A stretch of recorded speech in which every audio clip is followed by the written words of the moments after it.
Hello and welcome to this project outline for developing a PLC-controlled heat treatment system. This project deals heat treatment system using a PLC. The operator places a metal part on a fixture and pushes the start button.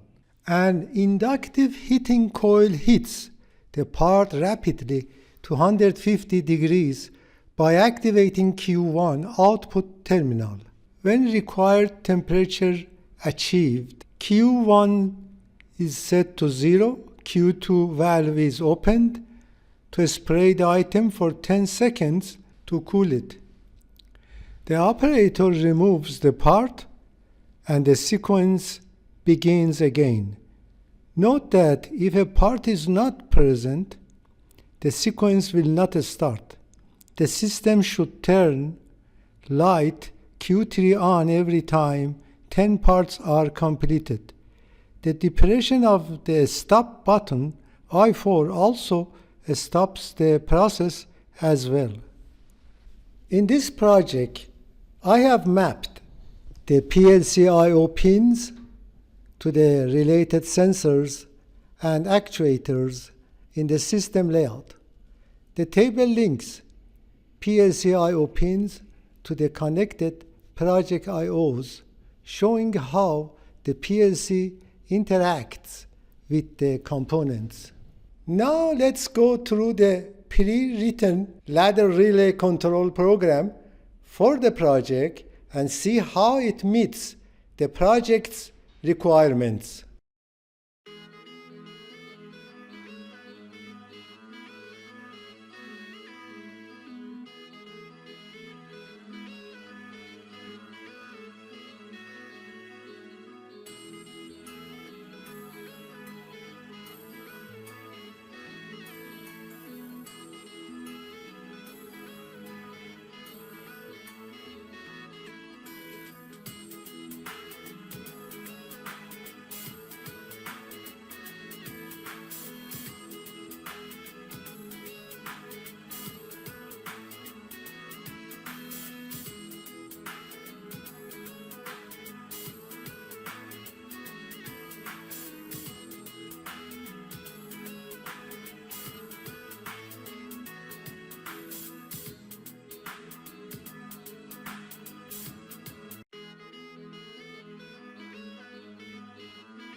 The project is successfully tested on a virtual Allen Bradley PLC. Thank you for watching and see you in the next video.